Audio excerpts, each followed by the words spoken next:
Para saudara dan saudari yang Tuhan cintai, selamat pagi dan selamat bertemu lagi dalam Renungan Harian edisi hari Rabu tanggal 10 Februari 2021. Hari ini gereja merayakan peringatan wajib Santa Scholastica Perawan. Mengawali hari yang baru ini, kita hendak mendengar dan merenungkan sabda Tuhan. Marilah sebelum kita mendengar dan merenungkan sabda Tuhan, kita berdoa. Dalam nama Bapa dan Putra dan Roh Kudus. Amin. Allah Bapa kami yang Maha Kudus, hari ini kami memperingati Santa Scholastica dengan permohonan. Semoga kami meniru dia dan mengabdi dengan cinta kasih menyala, sehingga dapat memperoleh hasil kasih-Mu. Bersabdalah ya Tuhan, kami siap untuk mendengarkan. Semoga dalam kehidupan kami sebagai murid-murid Yesus yang hidup di zaman sekarang, kami dapat mencontoh teladan hidup dari Santa Scholastica. Terpujilah Engkau Bapa, Putra dan Roh Kudus, kini dan sepanjang segala masa. Amin. Para saudara dan saudari yang Tuhan cintai, sabda Tuhan yang hendak kita dengar dan kita renungkan untuk mengawali hari yang baru ini diambil dari Injil Markus pasal 7 ayat 14 sampai 23. Tuhan sertamu. Inilah Injil Tuhan kita Yesus Kristus menurut Santo Markus. Pada suatu hari, Yesus memanggil orang banyak dan berkata kepada mereka, "Dengarkanlah aku dan camkanlah ini. Apapun dari luar yang masuk ke dalam seseorang tidak dapat menajiskan dia, tetapi apa yang keluar dari seseorang itulah yang menajiskannya. Barang siapa bertelinga untuk mendengar, hendaklah ia mendengar." Sesudah itu, Yesus masuk ke rumah untuk menyingkir dari orang banyak. Maka murid-murid bertanya kepada Yesus tentang arti perumpamaan itu. Yesus menjawab, "Apakah kamu juga tidak dapat memahaminya? Camkanlah, segala sesuatu yang dari luar masuk ke dalam seseorang tidak dapat menajiskannya, karena tidak masuk ke dalam hati, tetapi ke dalam perutnya, lalu dibuang di jamban." Dengan demikian, Yesus menyatakan semua makanan halal. Yesus berkata lagi, "Apa yang keluar dari seorang itulah yang menajiskannya.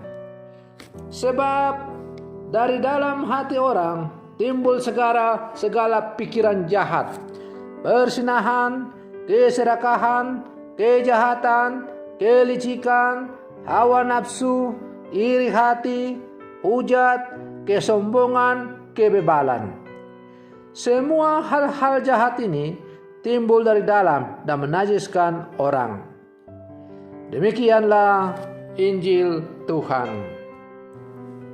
Para saudara dan saudari yang Tuhan cintai, manusia diciptakan Allah secara istimewa.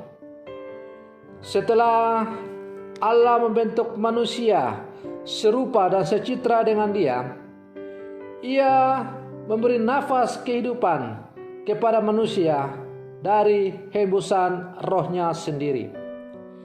Ini menunjukkan keluhuran manusia yang diciptakan dan diberi mandat untuk mengusahakan dan memelihara dunia ini. Agar dapat melaksanakan mandat luhur itu, manusia harus tetap berkomunikasi dengan Tuhan Sang Pemberi mandat. Hanya dalam relasi dengan Tuhan, manusia dapat sungguh-sungguh membedakan apa yang baik dan apa yang jahat, serta memilih dan melakukan yang baik dan benar. Para saudara dan saudari yang Tuhan cintai, Sebaliknya, jika manusia terpisah dari Tuhan, ia justru akan jatuh dalam kecenderungan untuk memuliakan dirinya sendiri. Ia akan mengabaikan suara dan perintah Tuhan.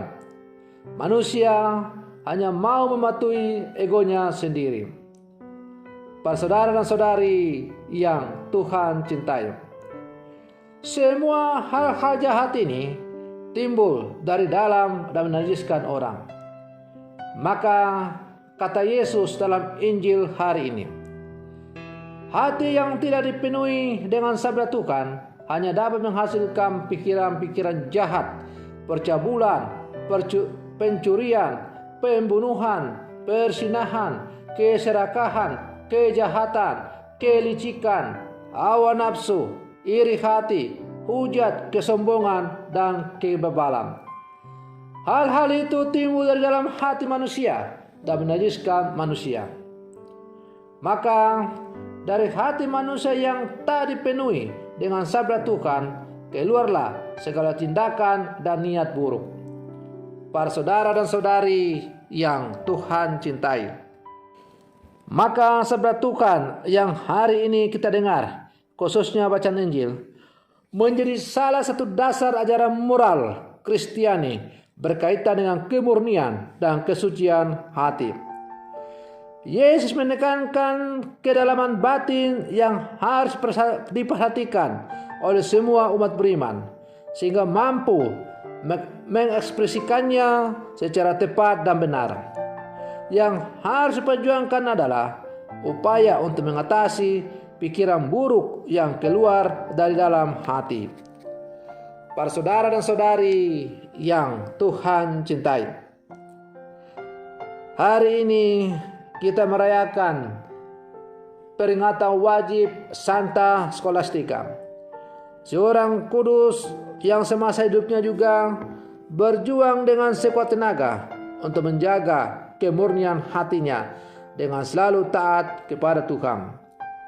Untuk menjaga kemurnian dirinya sebagai pengikut Yesus itu, maka ia rela meninggalkan segala-galanya dan hanya menjadi milik Tuhan saja.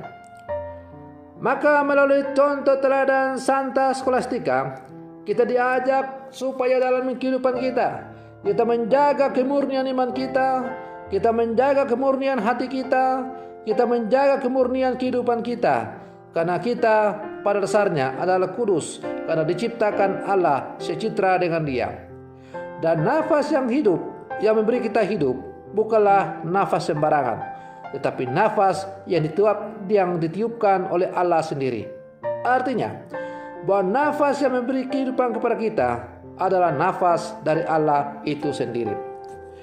Maka, kalau nafas yang menghidupi kita ini adalah nafas dari Allah, itu berarti kita harus menjadi rekan sekerja Allah dalam menjalani kehidupan di dunia ini. Supaya kita bisa menjadi rekan sekerja Allah dan menciptakan dunia yang semakin baik seturut kehendak Allah, maka kita harus memelihara relasi kita yang intim dengan Tuhan. Dan bukan melakukan hal-hal yang lahiriah. Bukan juga dengan begitu cepat mengadili sesama kita, seolah-olah sesama kita itu adalah orang berdosa, sementara kita sendiri adalah orang suci atau orang benar. Para saudara dan saudari yang Tuhan cintai, semoga perlindungan saya untuk mengawali hari yang baru ini semakin menghantar kita untuk menjadi murid-murid Yesus yang semakin tangguh di zaman sekarang, menjadi murid-murid Yesus yang semakin beriman, dan bukan menjadi murid Yesus yang munafik dalam menjalani kehidupan ini. Semoga demikian. Selamat pagi, Tuhan Yesus memberkati.